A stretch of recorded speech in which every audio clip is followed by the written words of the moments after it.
colleague Grossman, and in discussions with Grossman he basically realizes that mathematicians already had discussed things like tensor analysis, which was developed by Riemann, Christoffel, Ricci, Levi-Civita and so on. So, there was a mathematical framework in terms of which he could attack the problem, and as a physicist he had to make sure that his theory was such that it was good for all observers. This is what we call general covariance. You have to have the right geometrical object, so that the equation could be formulated, and you have to say what will be the source of the gravitational field. And then he realized that, as I explained to you in the table, if you believe in special relativity, you cannot believe only in the rest mass as being the source of gravity, because the moment there is motion, there is going to be momentum, that momentum is going to have energy. So, that also should contribute to the gravitational field. If there is stress, the stress should also have energy associated with it. So, the stress should also be a contributor to the gravitational field. So, the mathematical object which represents all these things, the rest mass, the momentum, the stress, is what is called as the energy momentum tensor of the matter.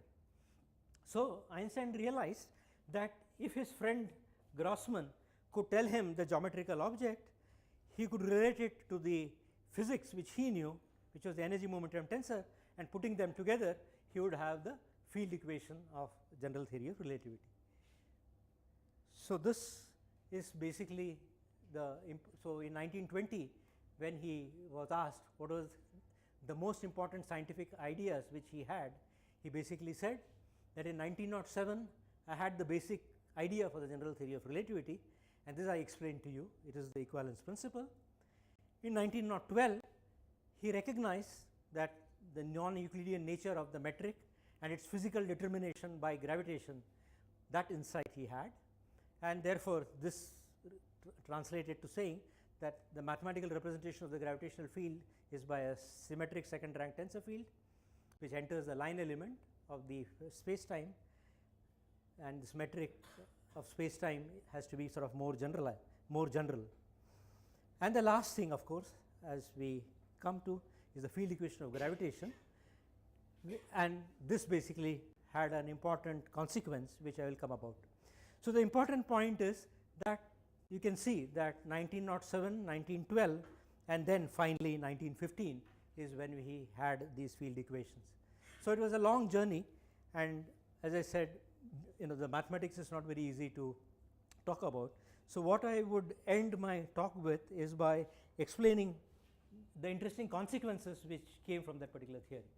So, as I said, he completed the general theory of relativity in 1915, and the first expose was published in 1916, and that is the reason, as I said, next year there will be a lot of celebrations, because it is the centenary of this particular theory. Now, even after 100 years, it is interesting that it is currently the best description of gravitation, because it unifies special relativity and Newton's laws of universal gravitation. And the important point is, gravity is not viewed as a force, but gravity is viewed as a geometric property of space time. Please remember, the word is space time, and remember, what is space time? Space time is a set of all events which are there. So, do not get confused with the space in which we sort of live. All the events put together are what we call space time, and it is the space time which is curved, and Einstein's equations are a statement about how the geometry of space time is determined by matter. So, we may think that the metric will be directly related to the energy momentum tensor. What happened between 1912 and 1915 is Einstein went through a series of exercises to really find what is the correct description of geometry which should be put equal to the energy momentum tensor. So, it should be made from the metric, that was very clear, but then should it be made from only the first derivatives of the metric? Should it be made from the second derivatives of the metric? These are the kind of questions which he had to sort of answer. He gave answers, some of the answers were wrong, and then finally he came with what we call as the field equations of Einstein, where you basically, he constructed a tensor which is called as the, which we today call the Einstein tensor, which has to be related to the energy momentum tensor of matter. And if you ask mathematically what does the equation look like, the system really consists of 10 nonlinear partial differential equations. So, the moment you go to general relativity, it becomes sort of nonlinear, and it becomes nonlinear for a physical reason which I will come to a little later. So, this is a famous picture which you always see, that in Einstein's view you think of gravity as space-time geometry, and by space-time geometry what we technically mean is an object which is called as the curvature of space-time.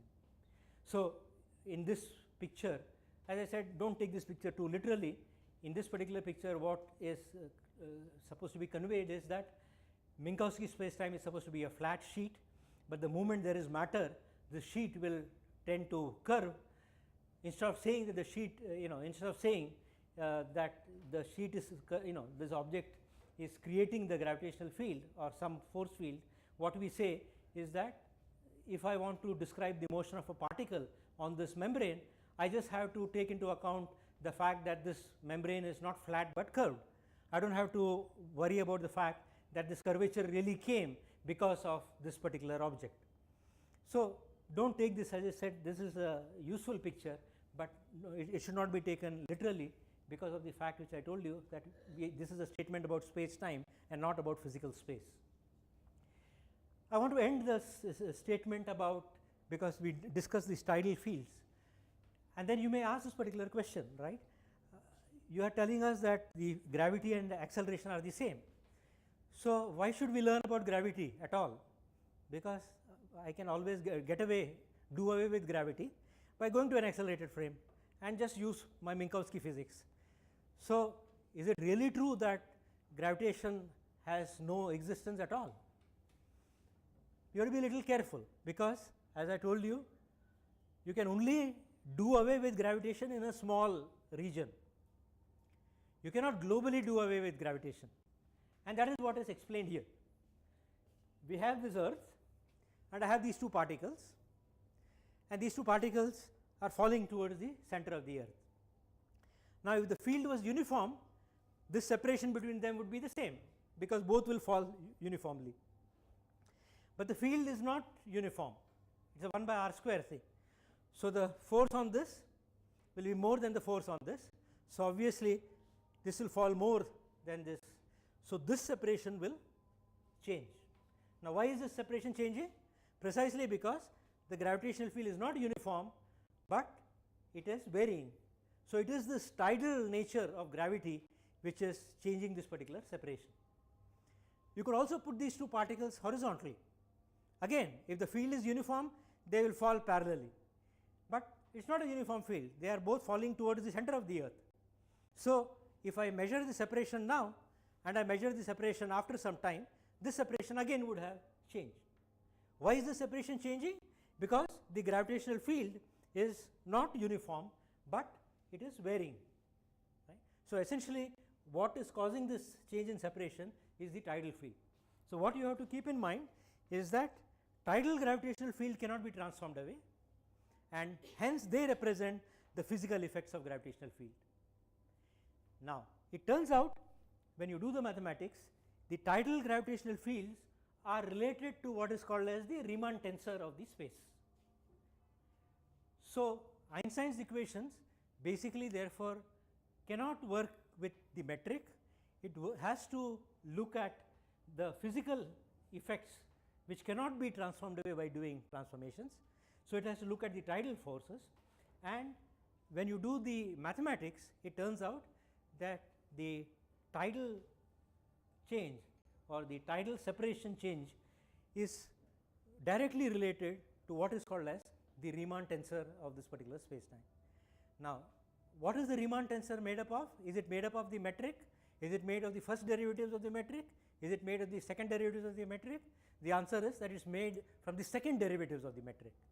So, the way you should visualize it is, the metric is like the potential, then you take the first derivative, it is like the force. If you take the second derivative, it is the derivative of the force, which is like the tidal effect. So, that is the reason that mathematically gravity is described, everybody keeps saying that's curvature, curvature and so on. So, why do you do that? There is a physical reason for it, because what is measurable are tidal deformations or tidal separations. So, these separations, if it was a uniform field, they will remain the same. Okay. And this is the important point, that the reason I come back to this is, in Newton's theory also, I talked to you about special relativity, I talked about tides. Again, in Einstein's theory, it is playing a very fundamental role, right. And all physical effects of general relativity, if you want to understand it in a coordinate independent form, you have to look at these tidal effects. So, to understand the mathematics of it is a whole game by itself, but that is different. Now, it is good to end with the last story, and this story is important, because as I explained to you, once you have a theory, it is not very interesting, it is a very complicated theory, right. So, the first thing which Einstein had to do was to make sure that his theory would reduce to Newtonian theory when you went to a regime which was small velocity and weak gravitational fields, right. So, you will see how cleverly he did this. Remember, I told you, and this is a trick which you use always in physics. How do you write the field equation? A field is given equal to the source, right. Some energy, some source is there, some field is there, and then what is the source? The energy momentum tensor. What is the field? Some complicated object made from the Riemann tensor. So, I have to write this particular equation, but when I write some equality, I can always add a constant to it, because a tensor here and a tensor here can always be scaled by a constant. So, what is the constant which will appear in Einstein's equation? What is the constant which will relate the left hand side of Einstein, which represents geometry, and the right hand side of Einstein, which represents matter? There has to be some coupling constant. So, you put that coupling constant, but you do not know what that coupling constant is. Then you take Einstein's equations, reduce it to the low velocity weak field limit. Then these 10 equations reduce to one equation, and in that one equation there is this unknown constant which you do not know, but you know that that has to be the Newton's equation. So, then you identify what that constant should be in terms of Newton's constant, put it back, and that is how you get your field equations, which by constructions will have all the successes of Newtonian theory. So, you can see that this is the important step which you always have to sort of do, and that is the important point. So, Einstein has his equations, all the success of the Newtonian theory he has got, but then he has to say that there is something which my theory explains which Newton's theory does not explain, and that is this story about Mercury. Now, all of you must have learned that planets move in elliptical orbits, right. So, according to you, Mercury should move in an elliptical orbit, but obviously you are wrong, right, because when will it move in an elliptical orbit? There is only the Sun and Mercury, but in the solar system there are other planets. So, obviously the motion of Mercury is influenced by all the gravitational force of all the other planets. So, obviously it cannot be moving in a ellipse, right. So, the important point is, because of the perturbations of other planets, the orbit of Mercury is not a closed orbit, but something which precesses. Okay. Now, this is not something which Einstein discovered. Astronomers had actually observed it for many years, and therefore, they knew what would be the contribution of various planets to the perturbation of Mercury's orbit. So, this astronomer Leverrier in 1843 to 1859, he discussed this problem of the motion of Mercury, and I explained to you why it is an orbit, not ellipse fixed in space, but precessing. And how much does it precess? Astronomers had done very careful measurements, and they had found that it precesses by 574 arc seconds per century. In 100 years, there is a small amount, 574 arc seconds. 100 years, remember. Astronomers could really observe the planet, document it, and tell you that this was. And great mathematicians like Gauss, etc., actually developed celestial mechanics basically because they wanted to calculate all these things. So you can see there is a very fundamental, symbiotic relationship between mathematics and physics. Mathematics, most of the techniques in mathematics really came because they were required to solve very difficult physics problems. If you looked at classical mathematics, many of them you would find really had their origins, and all the great mathematicians really did very useful and things which are required for actual astronomers.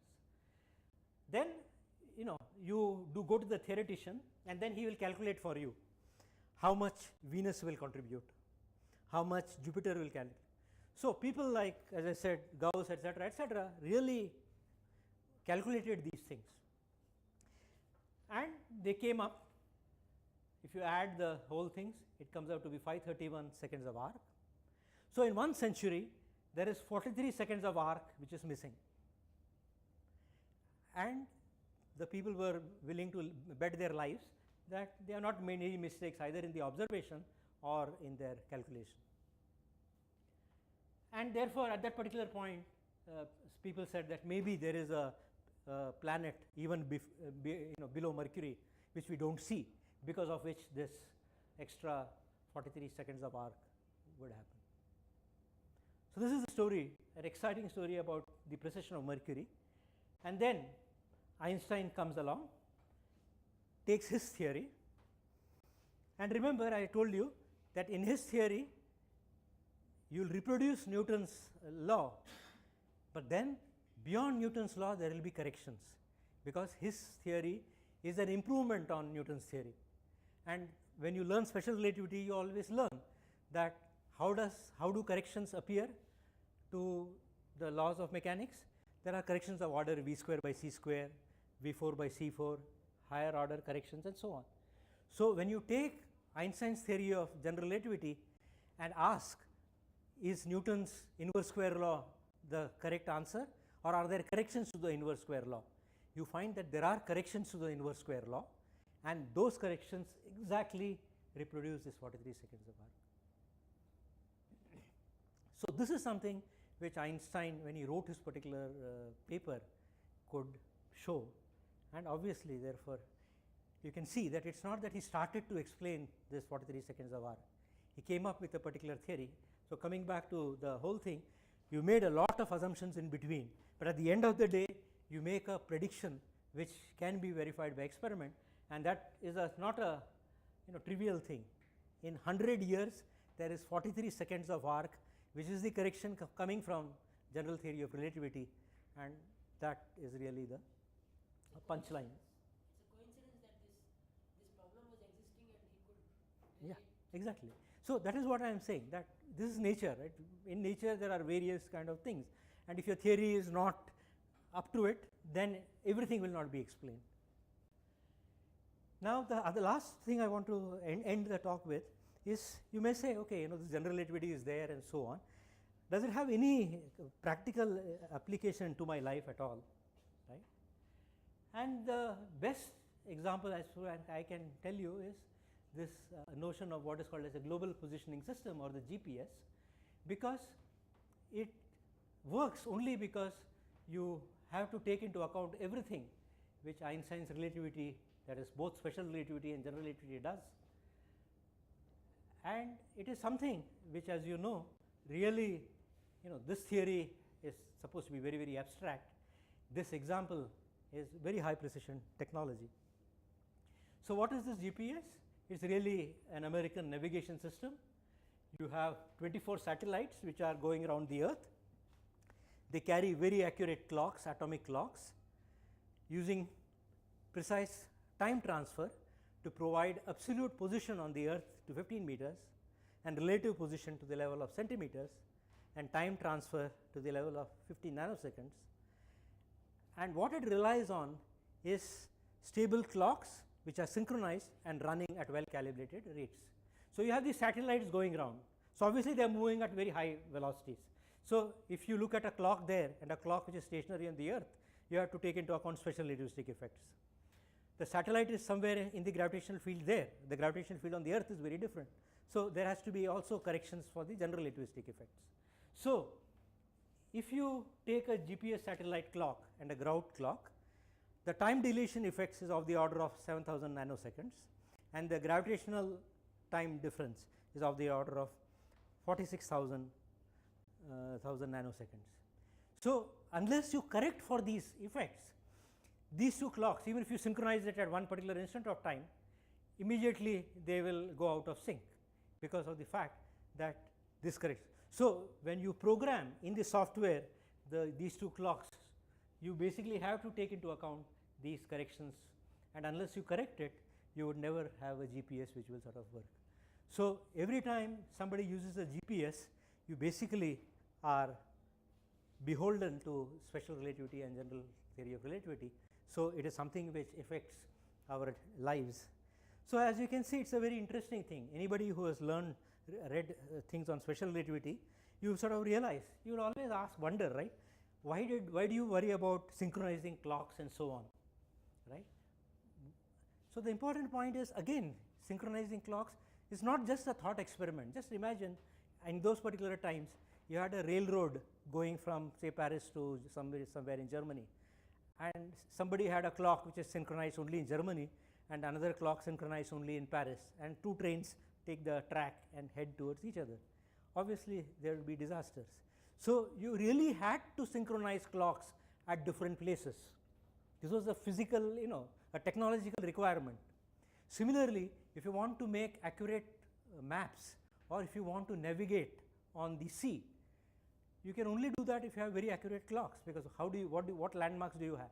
So, building very accurate clocks really was a requirement of navigation, and every country invested money in doing that.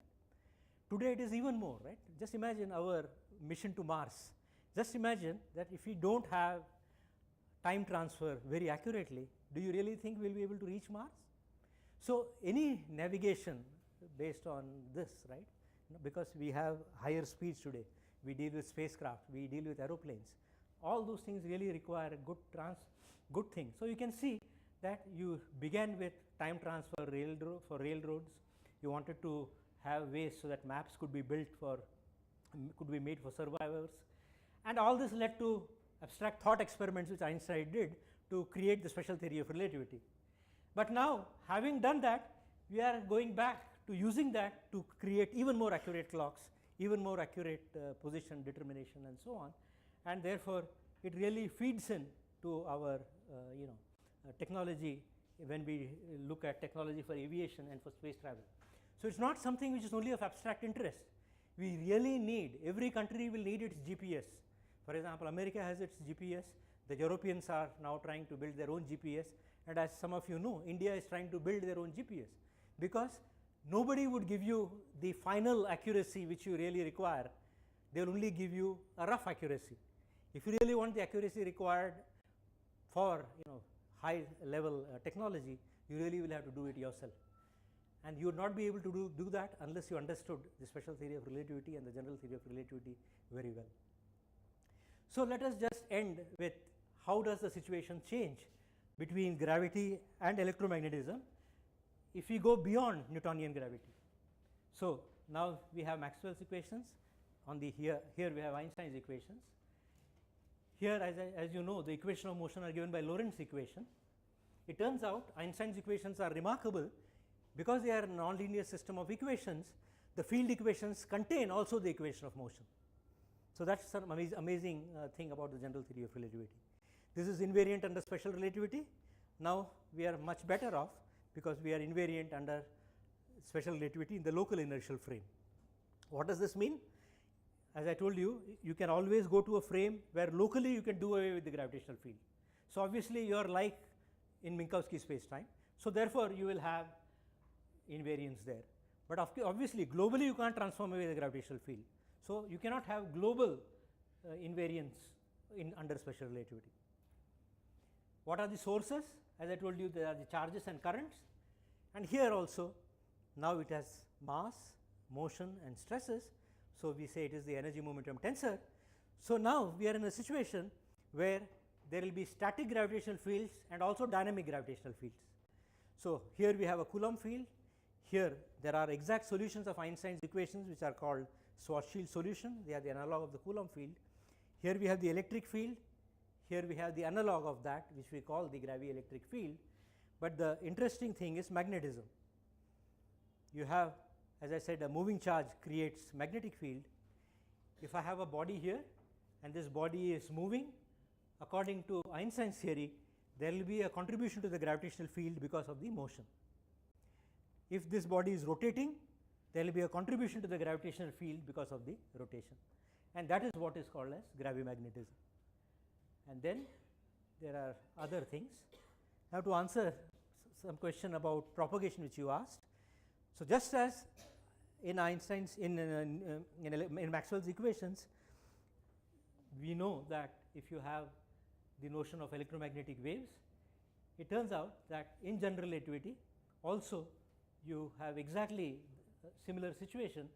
There is a situation called the linearized gravity situation, and there one can see that the in general relativity the speed of propagation of the interaction is the speed of light.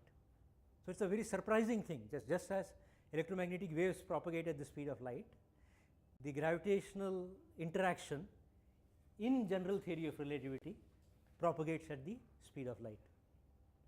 If you have a different theory of gravity, it need not propagate at the speed of light, just as in electromagnetism also. If electromagnetism is not described by a massless field, but if it is described by a massive field, then you will find that even electromagnetic waves will travel at smaller speed than light. So, here also what we should keep in mind is it is something special about general theory of relativity that the speed is the speed of light. Other theories of gravity will make other predictions. And then all the differences which basically come about is basically because of the fact that when you look at electromagnetic waves in electromagnetic field, if you make a field theory description, it turns out that it is a vector field, whereas this turns out to be a tensor field. And this is my last statement. All this which we are talking about is a theory of electromagnetism classically, but as our friend who is obsessed with quantum mechanics basically said, that the world is quantum.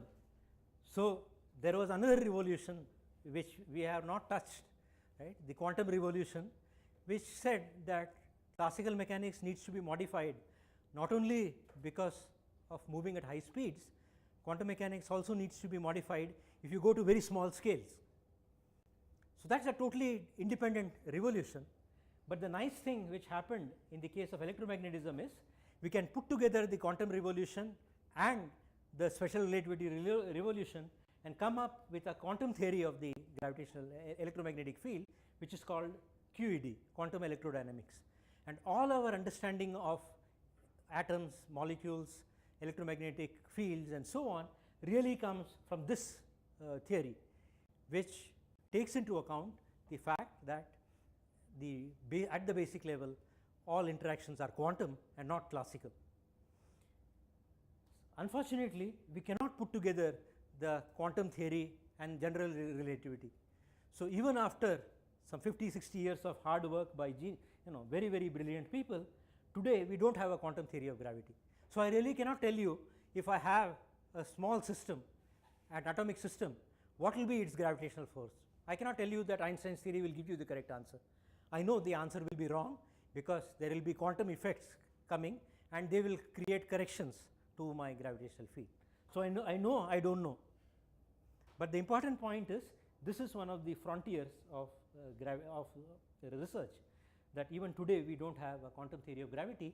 So, even though Einstein's theory after 100 years is a successful classical theory of gravity, we do not have a quantum theory of gravity. So, to conclude, in 1905 Einstein's insight resolved conflicts between mechanics and electromagnetism, and as I said, it brought about a revolution. It replaced absolute space and absolute time by a Lorentzian space time, which became an arena or stage on which interactions and particles perform as actors and play out their tale. Special relativity is one of the pillars of all physics, as I mentioned. The other pillar is quantum mechanics, and when you put them together, you have the quantum field theory, which explains most of the things which we understand about nature today. What I try to show you today is that in 1915, with an inspired leap, he proposed the general theory of relativity and created an even more drastic solution, basically because in this picture the geometry of space-time is distorted, it is curved, and the important point is it is this distortion which encodes the gravitational field. The crazy thing is that space-time is not just a background, because it has become part of the card. The moment the matter changes, the space-time itself changes, and it is this feature which makes creating the quantum theory of gravity very, very difficult. Those of you who have seen this picture matrix, you see you don't have fixed walls, right? When people hit the wall, the wall just melts. So just imagine, so our space-time is something like that. When the matter content changes, when there are fluctuations in the matter because of the quantum nature, what the space-time is we really don't know, and therefore we really don't know how to set up a theory, and that is what really is the big challenge which we have. I could end with a couple of quotes from Einstein himself, which really tells you how he himself viewed this creation. So he, somebody wrote to him about, some student wrote to him about what you should spend your time on and what you shouldn't, and he basically said, it's quite singular in scientific endeavors. Often nothing is of greater importance than seeing where it is not advisable to apply one's time and effort. Remember the word not here. On the other hand, one must not strive for goals whose attainment is easy. So this does not mean that you do easy problems which can be solved. One must acquire an instinct for what is attainable with the utmost exertions. So again, utmost is important. Then he had done some work called Einstein-Devasse effect. He said this magnetic work could have been done by any Scalawag, any idiot could have done the job. But then he says, but general relativity is quite another matter. Now really to have attained this goal is the highest satisfaction of my life, even if no colleague has yet recognized the depth and necessity of this journey. This supreme confidence which we had, that even if nobody else appreciated it, he had the confidence to say that it was the greatest thing which he had said. And then this is another one of his famous quotes which basically explains. He said, the years of anxious searching in the dark with their intense longing, their alterations of confidence and exhaustion, and the final emergence into the light, only those who have experienced it can understand it. This is what he said in 1920, 5 years after he put that theory together and wrote his particular review. And then there are a couple of quotes which I found interesting, and this is our general understanding of all of physics. A theory is the more impressive the greater the simplicity of its premises. This is important. If you try to make the premise itself very, very complicated, to explain complicated things by using complicated assumptions, there's nothing great in it. So your assumption should be simple. The more, the different kind of things it relates. So you may start with explaining one thing, but you should explain more things than you started out to explain with. And the more extended is its area of applicability. So that is what he calls as an impressive theory. And then about intuition, he has a very nice quote. He said that a new idea comes suddenly and in a rather intuitive way. This means the means is not reached by a conscious logical conclusions, but thinking it through afterwards, you can always discover the reasons which have led you unconsciously to your guess, and you will find a logical way to justify it. Intuition is nothing but the outcome of accumulated earlier intellectual experience. So when you say it is intuitions, it is basically, and you can see in his own case, each of these problems he lived with it for about 7 years, and finally he comes up with his particular answer. So with that particular quote, I think it's a good point to stop. Thank you.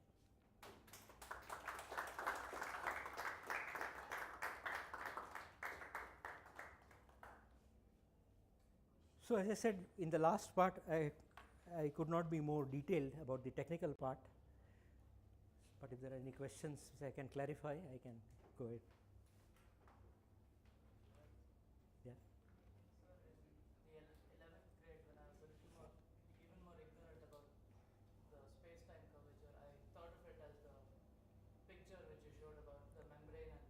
Right. sunk in by the sun. So I took a bowl which was slightly curved and I put an orange in it. And I tilted the bowl forward and backwards like that, and I noticed that the orange went around Yeah. it in a almost elliptical path as the bowl was curved in that way. So then I thought the sun wobbles and maybe that's why the earth goes around. No, no. So the main point is, in your particular case, you can see that you are it's a forced oscillation which you are doing. You are getting the frequency of that to match with that particular thing. Here it is not that, right? And point is, you can come up with this alternate explanation. For example, people did come up with oblateness of the sun and so on, but the whole point is that it doesn't stop there. Then you try to measure the oblateness of the sun and really try to see whether the oblateness of the sun is something which modifies the prediction which you have made and so on.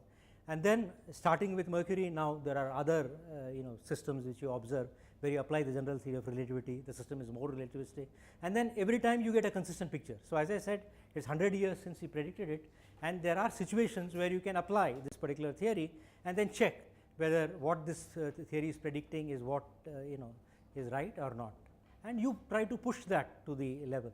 So as I said, making a hypothesis is perfectly right, but then as you said, you should come up with an experiment to try to check it out, and if one can check it out, one can either confirm it or sort of rule it, and that's how you do it.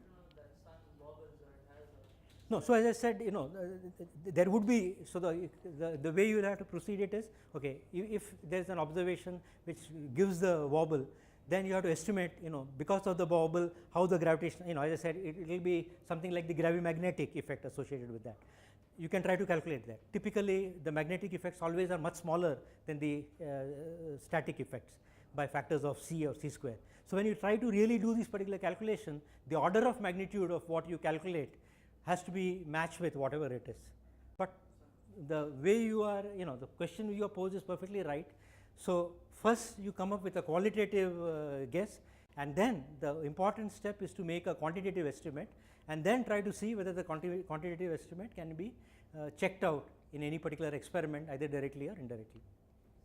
Regarding that synchronizing of clocks. Yeah.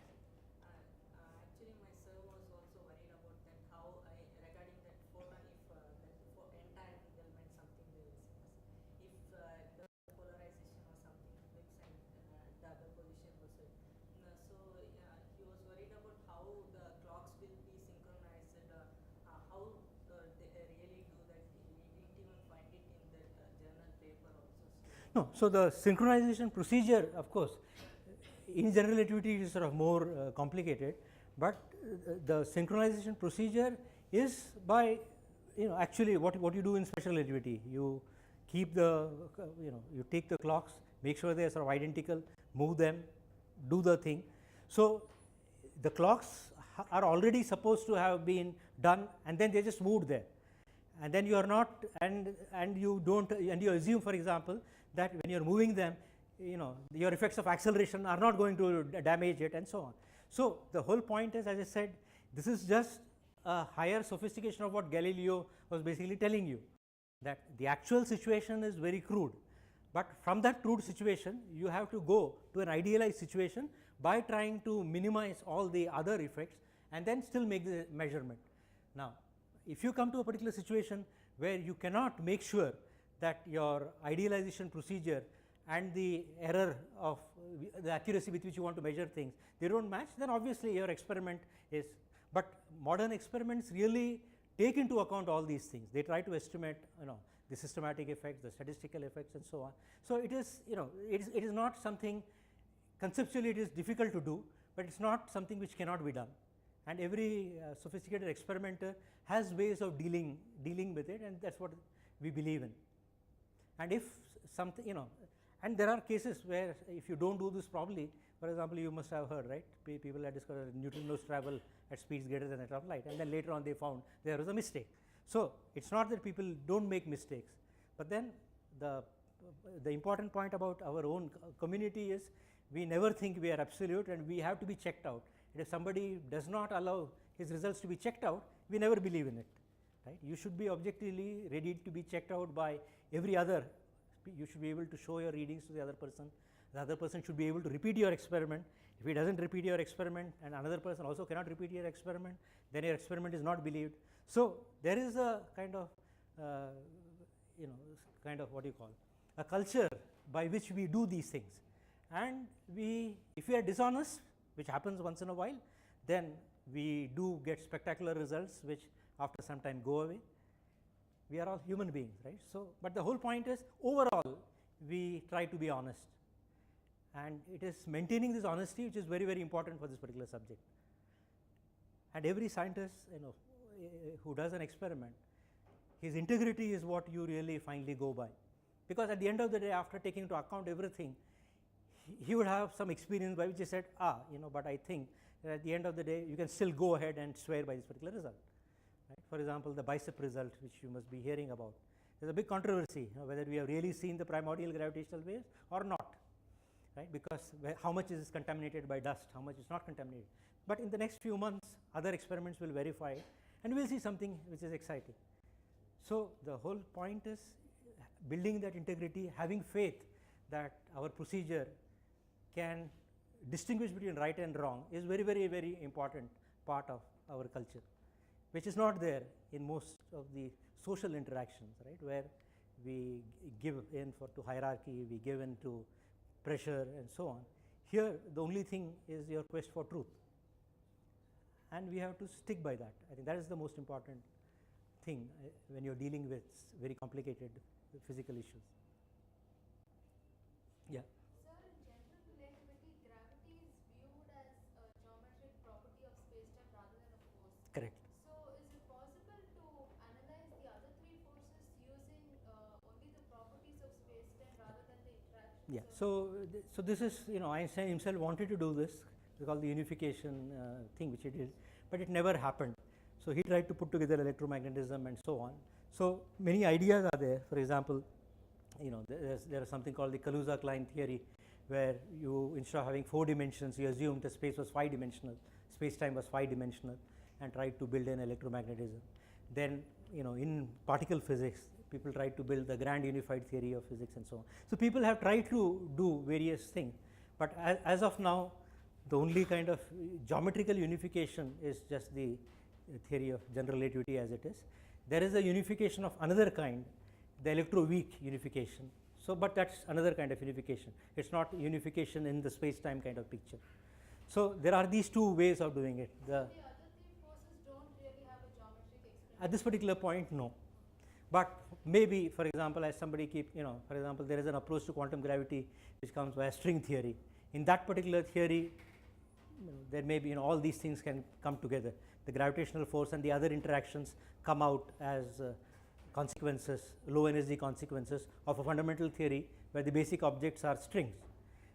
So there can be, as I said, since we don't have a final theory of quantum gravity, we really don't know how the unification can happen. But there are two kinds of unification. I said one thing is the unification which a high energy physics person talks about, where it's not a geometric unification. It basically tries to say that all the fields which we are talking about are really manifestation of one particular field which was there at some very high energy, which became different kinds of forces. That's one kind of unification, but that's not a geometric unification. What we are talking about is to say that the force is viewed as space-time. That's another kind of, but within that particular picture we don't have other interactions at all.